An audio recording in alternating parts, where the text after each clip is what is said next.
Užsukę į vieną iš miesto bibliotekų, miestelėnai turi galimybę iš arčiau susipažinti su Amerika. Jungtinių Amerikos valstijų ambasada vienoje įstaigoje įrengė informacinį terminalą.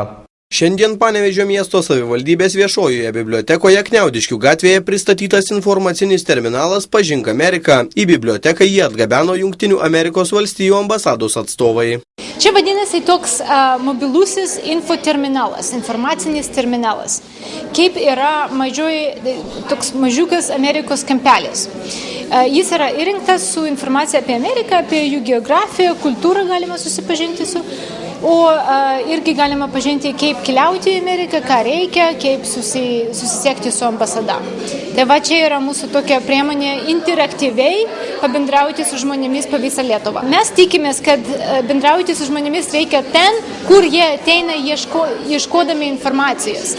Tai va dėl to mes taip nusprendėm kažkaip čia va sugalvoti, sukurti tokią kampelį.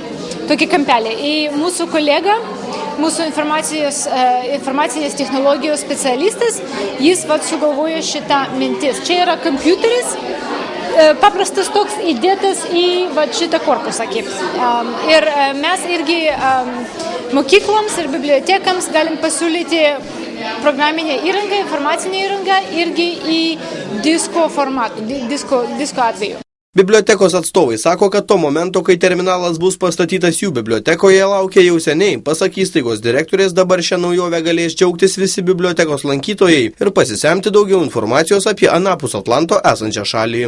Mes labai senai jau laukiam, nuo praėjusių metų rugpjūčio mėnesio ir labai džiaugiamės, kad šitas mobilus terminalas pagaliau pas mus.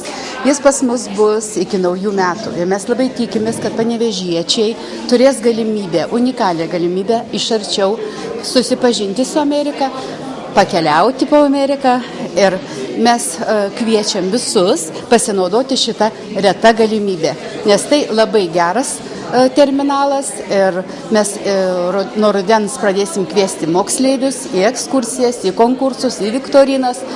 Tai, manau, tikrai turės naudos.